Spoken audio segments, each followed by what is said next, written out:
Magandang umaga sa inyo mga kapatid.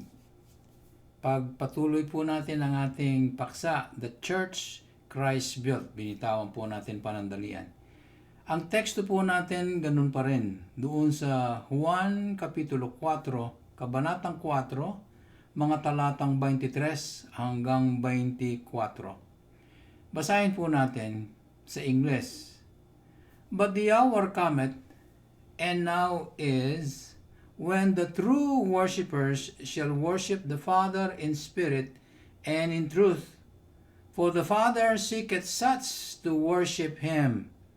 God is a spirit, and they that worship him must worship him in spirit and in truth. Minamabuti po ng ating nabasa na binanggit pong marami, 5 beses, kung bibilangin po, yung root word na salitang worship ay 5 beses pong nabanggit. Ito po yung binubuksan ng ating Panginoong Jesucristo sa atin na kung papaano napakahalaga ng pagsamba sa harap ng Diyos sa Kanya. Ang Panginoong Jesucristo, siya yung nagbunyag na kung papaano ka-importante o ka-valuable ang pagsamba po sa Diyos. At alam din natin na nabanggit na natin na ang pagsamba ay hindi paghingi, hindi po tumatanggap, nanananggapan na manggagaling po sa Diyos. Yun po ay ministry kumbaga. Dahil ang ministry ay manggagaling po sa Diyos ang mga panukala na ipagkakaloob niya sa kanyang mga lingkod at ito'y maipapasa sa mga tao. Subalit, hindi po, baliktad po, pagdating sa pagsamba, ang tao na sumasamba sa Diyos ang siyang nagbibigay ng pagpapala, pinapagpala po ang Ama sa Langit. Ito po ay giving. It is never a receiving endeavor o hindi yung pagsisikap ng tao na siya'y makakamtan mula sa Diyos pag siya'y sumasamba. Ganito po ngayon ang klaseng mga iglesyang makikita natin sa kabuuan ng sanglibutan. Mapapansin ninyo para silang mga customer. Yung mga miyembro ng mga iglesia para silang mga kliyente, mga consumers na para bang pag sila'y dumating sa pagsamba, meron silang iuuwing mga produktong kanilang parang binili na kanilang nakuha out of their presence and out of their attendance in the worship service that they did. Ang pag-uusap po natin ng pagsamba ay talaga lamang doon sa mga iniligtas na ng ating Panginoong Jesucristo. Huwag po natin kalimutan. Maselan po kasi ang temang pagsamba. Hindi po basta-basta na tinatanggap ng Ama sa Langit o ang Diyos mismo ang sino mang magdadalang kasambahan o pagsamba sa Kanya. Tanging itong aktibidades na ito o aksyon na ginagawa ay pinanggagalingan lamang ng mga o kinatatanggapan ng Diyos itong mga people of God or saved people of God. Dahil ang pagsamba po ay siyang pinaka purpose ng pagkaligtas ng tao. Yung ibinuhos ng ating Panginoong Jesucristo ang kanyang dugo doon sa Kalbaryo na siya na tumayo na mahagupit ng kabayaran ng kasalanan ay kamatayan. Siya na po yung pinako sa krus para ang sino mang mananampalatayang may pagsisisi sa Kanya o sa ating Panginoong Jesucristo ay maiiligtas niya. Ito yung pinakapakay ng kaligtasan. Ang pakay at purpose po ng redemption ng ating Panginoong Jesucristo doon sa Kanyang mga tinubos sa mga kasalanan ng tao na siyang Kanyang ililigtas ay para magsamba sa Diyos. Kaya nga, sinasabi ng ating binasa mga true worshipers sila. Hindi po natin matatanggal ito dahil ito ang tingin ng Ama sa langit. Ang tingin ng Ama sa mga taong lalapit sa Kanya na ay tinatagurian niyang mga true worshipers. Ganito po yung suot na ID. Yung mga ligtas ay may mga identification po sila, mga credentials na ang tanging Ama lamang ang nagsasabing sila ay mga true worshipers. At yung mga ibang klaseng tao na gaya dahil sila'y natatawagan ding mga iglesia, ay nadidinay po, hindi po tinatanggap ng Ama sa langit. Dahil kung hindi po kayo niya anak, hindi kanya kapamilya, wala po siyang relasyon sa inyo, ay hindi po niya tatanggapin. Dahil ang hinahanapan lamang ng Ama ay yung mga pinanggalingan na ng kaligtasan na ipinagkaloob ng Panginoong Jesucristo doon sa mga taong Kanyang iniligtas at tinubos. Kaya, yung lamang mga anak niya, mga kapatid, inuulit ko, there is only one acceptable to God whenever there is the subject matter of worship, His beloved children, mga anak na Kanyang tinuringang anak dahil sa Panginoong Jesucristo. Ito kasi yung motivation. Ito yung parang nag-uudyok. Ang nag-uudyok para iligtas. Kaya nga by grace sa Kanya nagmula. Kasi tingnan ninyo it makes sense na ang sinasabi ng banal na kasulatan, ang buong kasaysayan na inangkop ng Diyos sa kaligtasan, for by grace are ye saved through faith. Nanggaling muna ang pinanggalingan ay Diyos na mabiyaya. Ang Diyos ang umaksyon ay dahil may pakay siya. Ano ang pakay niya? Ay para magkaroon siya ng mga anak niya na siyang magbibigay ng pagsamba sa Kanya. At dahil dito, kailangan munang itong mga anak ni Adan na nagkasala sa paglabag ng kalooban ng Diyos, ay kailangan niyang ibalik muna sila doon sa kaligtasan para tanggapin niya ang kanilang mga pagsamba. Totoo po na si Adan at saka si Eva na linikha po ng ating Panginoong Diyos nang sila ay mahulog po sa kasalanan. Nasira po ang lahat ng parang plano ng Panginoong Diyos. Subalit hindi po doon nagtapos. Nangako po ang Diyos na gagawa siya ng paraan. At itong paraan na ito ay ang pagbibigay niya ng kanyang bugtong na anak upang i-reconcile o ibalik sa dati ang mga makasalanang nagkasala sa harap ng Diyos sa pamamagitan po ng ating Panginoong Jesucristo. Ito yung purpose. Kaya nga, eternal history ang pinag-uusapan pagdating po sa pagsamba. Umaakyat ka hanggang doon sa punto de vista ng mga sinaunang tao katulad ni Adam at saka si Eva. Dahil yun ang tanging pakay ng Diyos sa paglikha ng ng hawig at wangis niya.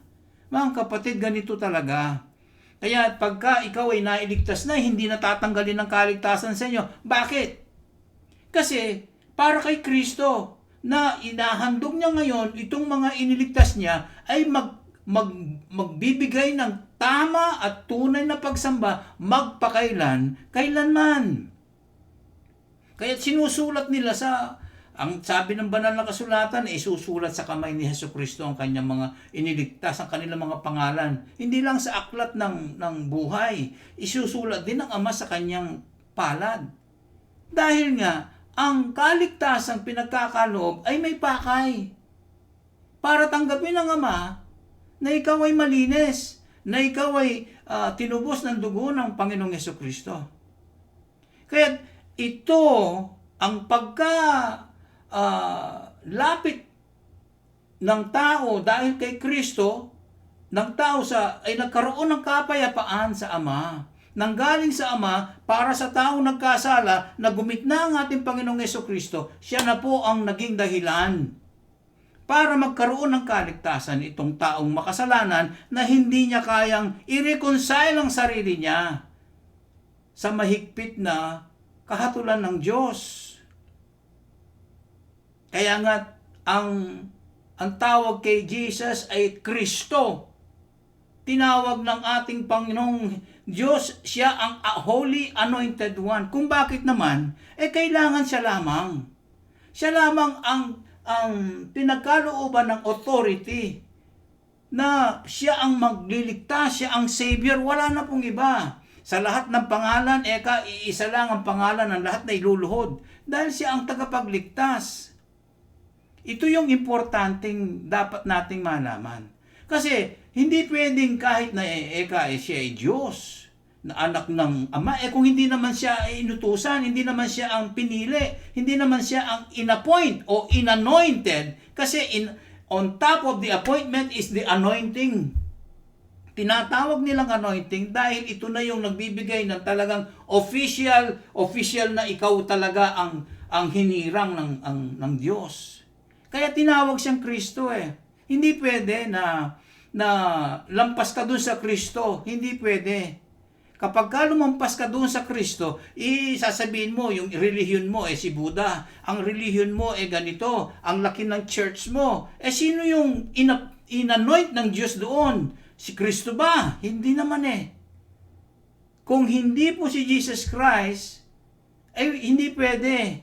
Kahit na sino pang sabihin mong Diyos na ang Diyos na mga relihiyon na sa Middle East ang tawag nila ay Allah, hindi po yun. Hindi yun kung sino man ang tumayo para kay Allah, hindi po pwede. Hindi po yun ang anointed one. Kaya malinaw na sinasabi ng banal na kasulatan, si Hesukristo, si Jesus, na anak na buhay ng Diyos, siya ang Kristo lamang.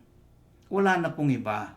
At kung hindi, dahil dito, hindi po i-honor ng Ama sa langit ang sino mang gusto magpaligtas na magpakunwaring sila ay ligtas, sila ay iglesia, sila ay may organisasyon. Hindi po.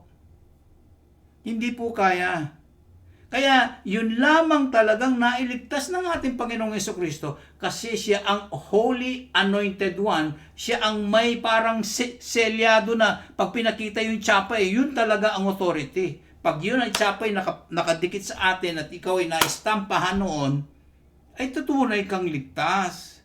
Kaya nga yung mga tunay na ligtas ay sinasabihan, they are told to worship God. At yung kanilang pagbibigay ay tinatanggap po ng Diyos. Huwag po ninyong kalimutan mga kapatid, kahit na po tayo mga true worshipers, mayroon pong ding pagkakamali. Magkakamali ka rin sa pagbibigay mo ng worship sa Diyos. Kaya nga pinag-uusapan natin ngayon, ang pagsamba sa Diyos ay hinggil sa espiritu at sa katotohanan. Una muna, ang pagsamba sa Diyos ay doon sa espiritu. At ito ang nagpapakilala kung anong klaseng pamumuhay ka na mayroon ka. Dahil sinasabi doon sa Roma 12:1, mga kapatid, Romans chapter 12 verse 1. Bear with me, marami po tayong pag-uusapan.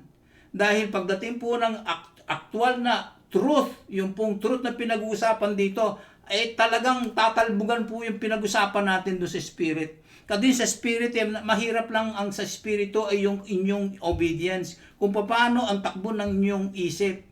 Kung paano ang takbo ng inyong pamumuhay, doon muna. Pero pagdating po sa truth, ay marami po tayong pag-uusapan. Kaya maaring ang darating po tayo dito, maraming serye ang ating pag-uusap. Nabanggit ko po sa inyo kanina, muna po yung pamagsamba, keng espiritu pa mo. Uling sinabi po ni Apostol Pablo, sinulat ng Diyos sa kanya, doon sa Roma 12:1, I beseech you, sabi, Romans 12 verse 1, pinamamanhid ko parang I'm begging you, parang sinasabi niya, na may importansya na dulog ng kapatid na Apostol Pablo. Sabi niya, brethren, mga kapatid, by the mercies of God, that you present your bodies a living sacrifice ang inyong mga katawan, holy, acceptable unto God, which is your reasonable service. Tingnan nyo na. Sinasabi, ipagkaloob mo sa Diyos, buo ng iyong katawan, bilang isang buhay na hain. Hindi po patay. Hindi po patay, hindi pwedeng, ang ibigay mo'y patay na. Buhay po ang inahain. Banal o ang ibig po nang sabihin dito sa hiwalay, sa holy ay hiwalay. Hiwalay saan? Hiwalay sa masama. Ang katawan mong ipagkakaloob ay ihahandog mo sa Diyos, sa pagbibigay mo sa Kanya, ay hiwalay sa masama. May katwirang mabuti. At kung yung katawan na yon ay nagtitimpasa po sa kalokohan, hindi po pwede mga kapatid. Yun lamang mayroon kang nagkaroon ka ng konting hindi magandahan dun sa kapatid mo, bago ka lumapit sa ekang, dala mo yung handog mo, iwanan mo sa harap ng Diyos at makipag-ayos ka raw. Ito nga't sinasabi, present your bodies, ipagkaloob mo sa Diyos ang kayong katawan bilang banal o bilang hiwalay na sa masama, at ito'y sigurado itong katanggap-tanggap sa Diyos Kaya ito'y yung makatwiran mong paglilingkod sa Kanya, sa pagsamba mo sa Kanya. Wala nang iba. Mga kapatid, mahirap ito. Yung una, yung pamumuhay mo. Dahil iginagalaw mo ang iyong sarili.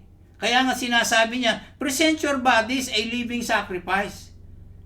Yung mga parte po ng iyong katawan, hindi po naibigay sa masama Hindi po na ipagkaloob sa masama at sa kasalanan Kaya nga dito sa banggitin ko sa inyo ang sinabi ni Santiago doon sa kabanatang 3 talatang Gs, James chapter 3 verse 10. Sinabi niya, yung the same, yung parehong gamit ng iyong mga parte ng basahin ko sa inyo mga kapatid. Out of the same mouth, sabi niya, out of the same mouth proceedeth blessing and cursing. Tingnan mo na, dalawang kulay, May dark and may bright side. The dark side and the bright side. May cursing at may blessing out of the same member of your body. Sabi niya, my brethren, these things should not be. These things ought not so to be, sabi niya. Kaya nga't naiisip ko, bago maikilos ang katawan, ang isip muna, di po ba? Magmumula sa inyong kaisipan ang pagkilos mo sa katawan. Kaya nabanggit ng banal na kasulatan, ito nga yun, ito yung puno dulo, kung ang halaman mo, kung ang puno ay mabuti, natural ang bunga ay mabuti. At kung ang puno mo ay masama, natural walang mabuting ibubunga ito, wala kang fruit sa masalese. At sabi niya, dahil mula din sa iisang bibig, sabi, ay lumalabas ang isang mabuti at isang masama. Ang pagpapala at kontra sa pagsusumpa. Alam nyo mga kapatid, ito'y kahit na pinag-uusapan natin na yung sinasabi, ang ibig ko sabihin pinag-uusapan natin yung masama at mabuti, kahit maliwanag ginagawa natin, yung nagagawa natin ang bagay ng mga ganito Hindi ka na nahihiyang gawin mo Hindi ka na nahihiyang sinasabi mo Kaya mga kapatid, yung bang harap ka sa Diyos sa pagsamba yun din ang ginagamit mong pananalita sa pananalangin, pakikiusap sa Kanya. Sinasabi mo, napakahusay at napakabuti mong Panginoon. Mamayang konti lang yung mismong bibig na yun magmumura yun at magmumula doon yung galit ng iyong isip lalabas doon sa gagamitin yung miyembro na yun miyembro ng katawan mo ano pa yung mga kamay. Pagkatapos yung kamay mo, gagamitin mo sa pananakit sa kapwa. Pagkatapos iladadlad mo yan, O Panginoong Diyos, maawa ka sa akin. Yung mga kamay na yun, yun ang ginamit mong pananakal Hindi lang pananakal pagsampalo, pagbubuhat ng kamay. Mga kapatid, yung paa, paano? Kung saan ka dadalhin yan sa madilim. Tinatago pa naman ng masama. Ang mabuti, talagang walang papansin dahil mabuti yan Pero yung masama, hindi yan sa liwanag. Yan ginagamit sa pinangyayarihan sa dilim yan. Mga kapatid, hindi po pwedeng pagsamahin ang black and white. Yung pong black ay black, yung pong white ay white. Pagdating po sa pagsamba, hindi po pwedeng pagsamahin ng mabuti at masama. Mga kapatid, kung yung bibig mo, alam mo kung ang bibig mo ay palamura at pagkatapos ng 6 na araw, darating ka sa pagsamba, ay doon mo gagamitin ang bibig mong palamura, talaga namang magandang magsalita yan sa harap ng Diyos. Pero hindi mo malilinlang po ang Panginoong Diyos. Ano man ang gawin nyo, ano man ang gawin natin, ano man ang gawin ng tao, pagdating po sa pagsamba sa Diyos, mahigpit po ang Diyos diyan, mga kapatid. Hindi po natin siya malilinlang sa pagharap natin at pagbibigay ng pagsamba sa Diyos. Basahin po natin yung sinasabi ni Apostol Pablo. Doon sa Galatia 6, talatang 7 po, mga kapatid, ganito po sinasabi. Be not deceived. Galatians chapter 6 verse 7. Huwag kang palinlang kanya, because God is not mocked. For whatsoever a man soweth, babala po ito, that shall he also reap. Huwag nawa kayong paloko, sabi ng banal na kasulatan, dahil ang Diyos ay hindi mo maloloko, hindi mo malilinlang, kaya huwag kayong paloko. Dahil kayong mga anak ng Diyos, huwag kayong magloko at huwag kayong paloko. Kasi ang Diyos hindi mo malilinlang, hindi mo siya mabibiro, hindi mo siya maloloko. Kaya anuman ang ginagamit mo sa buhay mo, itong mga paa na kung sa dilim doon nagsisipaggawa ng masama, itong kamay na ito kung sino sinasaktan, kung anong tinahawakan, kung anong ginagawa at sinasabi ng yung ng bibig mong nadudulas ka ba o anong tinitingnan ng iyong mga mata na yun papikit-pikit mo pang gagamitin sa Diyos na may paiyak-iyak ka pa.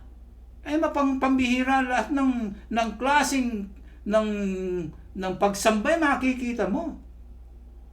Subalit ang Diyos, mga kapatid, hindi po malilinlang. Hindi mo siya mapapaikot, mga kapatid. Sabi pa niya anuman na itatanim ng tao, ay siguradong yun ang kanyang aanihin. Kaya't mabuti sa mabuti at huwag niyong kalimutan, masama sa masama. Di po ba, mga kapatid? Kaya't ang iyong buhay na tinanggal na yung masama ng Panginoong Jesucristo ay dapat ilakad nga. Ilakad mo na ang iyong buhay sa banal na Espiritu, sabi ng banal na kasulatan. Yung kasing sinasabing ikaw ay ligtas na at tinatawag ka pang Christian at gusto mo pang matawag na child of God at gusto mo pang matawag na saints kasi pumanig ka sa iglesia, nagpabinyag ka at naturuan ka ng mga doktrina at tinatawag ka na ngayong banal. Mga kapatid, anak ka ng Diyos, ligtas ka ni Kristo, nanampalataya ka kay Kristo, ikaw ay bagong nilalang na ngayon. Subalit, kailangan yung iyong pamumuhay, yung buhay mo, ay ilalakad mo sa Espiritu ng Diyos. Ganun ang sinasabi ng Galatia 5:16. Sa Galatians chapter 5 verse 16, sinasabi ng ating kapatid na apostol Pablo, ilakad nga ninyo ang inyong mga buhay sa pamumuno ng banal na Espiritu upang kayo nga ay hindi na madaig pa ng pagnanasa ng inyong masamang mapita ng inyong mga katawan. Sa English this I say then, sabi. Sinasabi ko ngayon, sabi, walk in the Spirit or live your life. Stretch out your life in the Spirit of God. And, anong resulta? You shall not fulfill the lust of the flesh. Bakit binabawal ito? Kasi nga itong katawan mo, ito yung gagawa ng anumang klaseng karumal-dumal na hindi maganda. Diniktas ka na ng Diyos, inihahon ka na sa tubig ng masama, doon sa tubig ng bulok ng kasalanan. Bakit ka pa magtitimpasaw doon? Kung mo masarap ba? Lalapitan pa niya. Hindi, mga kapatid. Sabi niya, ilakad mo ay ang iyong pamumuhay o ang iyong sarili o yung buhay mo, lalong-lalo ng iyong kaisipan, nang sa gayon, hindi ka madaig o mapailalim ka man sa udyok ng sanglibutan ng kasalanan yan, ng maruming pamumuhay na yan. Nandyan ang fornication, nandyan ang adultery, nandyan ang stealing, nandyan ang gossiping, nandyan ang anger, nandyan ang lies. Mga kapatid, ayaw. Ayaw po ng Panginoong Diyos. Kaya ang sabi niya, ina-advise ko sa inyo, ilakad ninyo ang inyong pamumuhay kasama ang banal na Espiritu sa kanyang pamumuno. Be led by the Holy Spirit and then you are really children of God. Kaya mga kapatid, yung pag-uusap na ito ay sinasabing dalisay na pamumuhay. Nang sa gayon, pagharap mo sa pagsamba, ay katanggap-tanggap nga ang iyong pagsamba. Kaya mga kapatid, ito yung review natin sa spirit worship. Dahil hindi ko gustong nagkaroon tayo ng break na nakalimutan nyo na. Huwag naman, nadagdagan ko pa ang inyong kaalaman patungkol sa acceptable spirit worship, mga kapatid. Ngayon, ipagpatuloy po natin. We go to the next standard of God. To worship God in spirit. Kahit papaano gusto kong akyatin. Kasi I want to step in kahit na papaano. A foot on the door, kahit na ganun lang. Ay maumpisahan po natin ito. Gusto kong ilapit sa inyo ang pag-uusap natin sa sinabi po ng ating Panginoong Jesucristo. Malakas po ito, mga kapatid. This is the best, one of the best statement Jesus made in the Bible, in the Holy Scriptures. At naisulat po ito sa Juan 14, kabanatang 14, talatang 6. Ganito po ang mababasa natin in John chapter 14, verse 6. And the Lord Jesus said unto him, I am the way, the truth, and the life. No man cometh unto the Father but by me. Itong John 14 na ito, napakalaki po ang pag-uusap natin tungkol sa ating pag-aaral ng truth worship, mga kapatid. Ang sabi ng Panginoong Jesucristo, ako ang daan, ako ang paraan. Wala nang iba. Ako ang daan, sabi niya, at ako ang katotohanan. Ang katotohanan ng tao ay hindi yun ang tunay na katotohanan. Ang katotohanan ay si Kristo Jesus na Diyos, anak na buhay ng buhay na Diyos. At sabi pa niya, at ang kanya sinabi, ako ang buhay. Kaya nga pag ikaw ay hahandog ng spirit worship, kay Jesus Christ ka nakatuntong Siya ang buhay. Yung buhay mo ay nalalaman mo kay Kristo, mga kapatid. Ang sabi pa niya, walang sino man makalalapit sa aking Ama na nasa langit, kundi sa pamamagitan ko lamang. Wala nang iba. Lapitan mo ang relihiyong malaking ito na sumasamba ng mga idolo. Hindi po yun si Kristo. Lapitan mo itong mega church na ito at kagagarang mga instrumento at kung umawit talagang mapapaiyak madudurog ang iyong kaluluwa. Pero hindi yun si Kristo. Kasi sinasabi niya, mayroong paraan. At doon sa paraan na yun, makikita mo ang katotohanan. At yung katotohanan yun, makikita mo ang resulta ng kanilang mga pamumuhay. Dahil si Kristo ang buhay, siya ang katotohanan, at siya ang daan, mga kapatid. Maliwanag na sinasabi ng 14:6 Juan na walang sino mang nakalapit sa Ama. Hindi ka makalapit. Merong purpose merong bakit. Maliwanag na walang sino maneka ang nakatungtong. No one has ever reached the Father in heaven. Nobody, no creatures can reach there without the mediation of our Lord Jesus Christ, mga kapatid. Kung hindi po mag-i-intervene, kung hindi po gagawa ng aksyon ng ating Panginoong Jesucristo, hindi ka makalalapit sa Ama. Sinasabi, ito'y nabuksan ko na sa inyo Gusto kong ipalinaw pa at gusto kong maramdaman ninyo kung gaano kahigpit, gaano katuto, makanano karaguling sa sabianan ng banal na kasulatan ng Kristo. 1 Timothy chapter 2 verse 5, mga kapatid. May iisang Diyos, sabi niya, and one mediator, may isang tagapamagitan lamang sa Diyos na buhay at sa taong buhay na nilalang niya. And this is the man, Christ Jesus. Hindi nila kilalimutan yung anointed one. Hindi nila kalimutan. Pwede naman Jesus lang. Hindi. The Christ. Yung Kristong Jesus, Mga kapatid, kailangan ikaw ang anointed one of God. You are the ambassador. You are the direct representation of God. Kaya nga si Kristo at siya ang kanyang katayuan ngayon sa kanya muna bago ka makarating sa Ama Hindi po ba? Masela ng pag-uusap na ito, mga kapatid. The Lord God, Jesus Christ, will check kung yung repentance mo ay tama. Kung ang repentance mo ay saan galing. Tinitingnan po yan, mga kapatid. May pagal ko. Mapagal. Pero masanting, magandang maglingkod po sa Diyos. Buksan po ninyo, if you will, doon sa John chapter 6, verse 37, kung hindi chinecheck. Chinecheck yung repentance, mga kapatid. Tingnan ninyo. Sabi, lahat, all that the Father giveth me shall come to me, and I will not, and him that cometh to me, I will in no wise cast out. Hindi ko siya itataboy kasi na-check ko galing sa Ama pala. Ang sabi, ang lahat ng ibibigay ng Ama sa akin, talagang dapat magsisi. Ay nagsisisi.